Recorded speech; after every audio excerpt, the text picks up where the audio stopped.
Some of you know the on-air personality named Dave Ramsey. This is somebody who I sometimes say has carried America on his back because he gives advice, and I think wise advice, on financial matters to the general masses. Some people are not so fond of his financial advice, but it is what it is.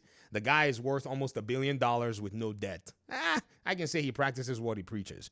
There's a video of his. I'm not going to show you guys that video. However, I will ask you to go find that video where he talks about how he bought his first property. Don't worry, gamers. I'm getting to a point. Relax. And in this particular video, he talks about how he was releasing a building that was worth around $2 million or so. He gave some numbers arbitrarily. He said he had an option to buy this building at the end of his lease. So as his lease was getting, to be ending, well, the property value had gone up to about $5 million. So Dave, looking at an opportunity to basically increase his valuation, started looking for $2 million, and he does not borrow money. That's kind of like his shtick. So what did he do? He went ahead and scrounged everywhere he could from his assets and all, and paid cash for this, building, and was able to pretty much procure it. He said, I'm sure that the owner was probably praying that I would not be able to raise this $2 million, but he was wrong. I raised the $2 million and bought the building, and instantly, you can already tell, those of you who know financial matters, that his $2 million was now valued at least, based on this property value, $5 million. I saw an audience member come out here to talk about Microsoft's acquisition of Activision as something of a waste. They said, did Microsoft recoup $80 billion that they spent? LOL, you guys are clueless how business works. They're still trying to get a small change on that $80 billion they wasted, which is interesting because that same building, Dave Ramsey talked about that building having appreciated even much more over the course of his ownership of it, and has now added basically to his net worth. Now, Activision Blizzard King has basically now become some kind of an inflation hedge for Microsoft, as they had billions of dollars sitting in their bank account, and getting an asset that makes money like Activision Blizzard King has pretty much put them in a very interesting financial position where they now have an asset that is worth $70 billion or more that makes hundreds of millions of dollars every year. This is kind of the business piece that a lot of folk who are in this particular conversation, they miss out. You see, buying an asset is different than buying a Gucci belt. A lot of people kind of think, oh yeah, you go buy something and now you got to recoup the cost, but not many of them are thinking about that, because it's either the asset is growing and realizing you gains from its growth, or it's doing both growth and also realizing income as you go on, of which Activision Blizzard King is right now in that area of both appreciating and bringing in income, potentially even profits for Microsoft as a whole. So to this user, I know you say that we need to go ahead and learn how business works. And honestly, I'm very happy to learn a lot more because I'm not there. I'm not where I would love to be in my business knowledge. But I wish that you had something to teach rather than come out here with what I think is a very, very weird comment, because you somehow thought maybe you were going to go ahead and, own something.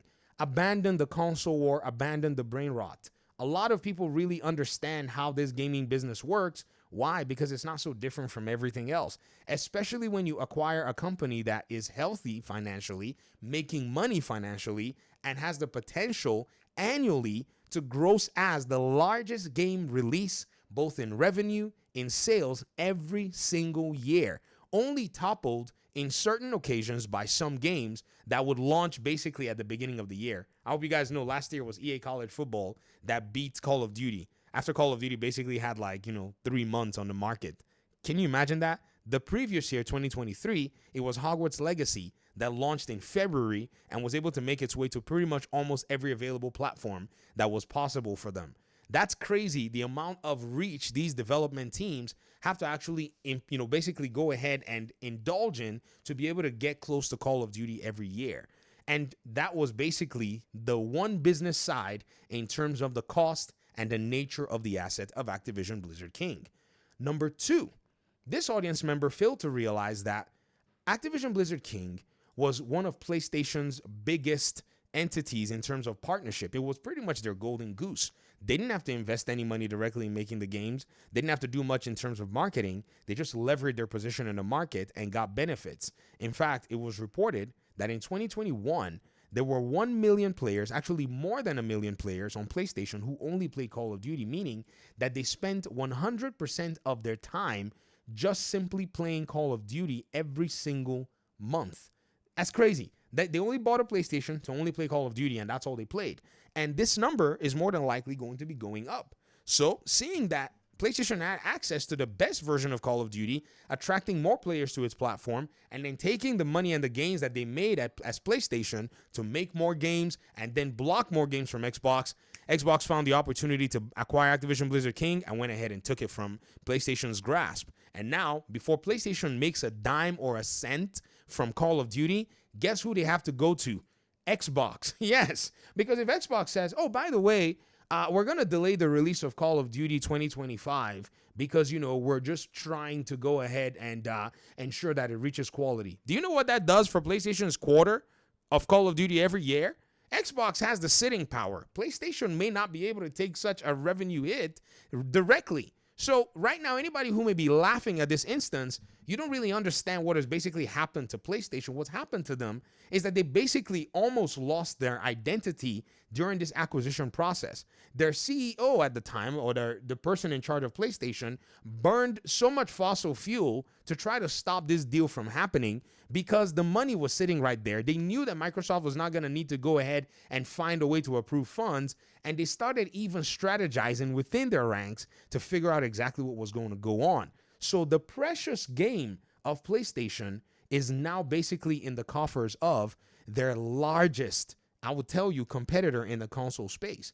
So coming to make light of this is not funny, because thinking that somehow they're going to need to make money and recoup cost on the books, they're basically using that cash that they used to go ahead and acquire Activision Blizzard King to basically also write off and offset possible taxes.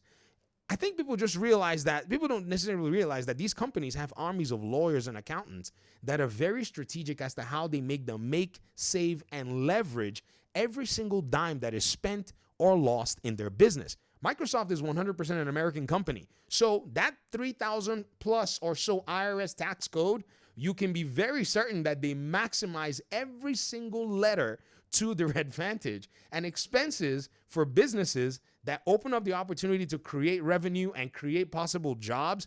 The IRS likes to basically help that kind of thing out. So again, if you basically want to come out and say that people don't know or understand business, I'm hoping that you'd be willing to at least teach something rather than come out here and try to console war. It's very unbecoming. It's almost unnerving at some point that this is how people see this whole matter. Relax. Don't worry. If you think PlayStation has some kind of, secret sauce, we're looking for that secret sauce. Xbox has opened up the books now, right? They basically said, hey, we're going to put it all out there. We're going to go out there and we're going to make money. We're going to make money from PlayStation, from freaking Texas Instrument if we can, and we're going to see how it goes. Let the cards, fall the way that they're supposed to fall. All this console warring stuff is dead. Now we're going to have to now look very carefully into the business and unique proposition of these companies, of which seems like PlayStation is following Xbox, because once they acquired Activision Blizzard King, they also acquired Bungie. No one has said that they're trying to recoup costs from Bungie, because I know better. However, what Bungie and how Bungie has been lately doesn't inspire that kind of confidence that asset is actually bearing fruit. But we have to wait and see, because again, you want to give the asset a few years, especially at that level of acquisition. But hey, you know what happened to Firewalk, right? Thanks for watching the video. Peace out.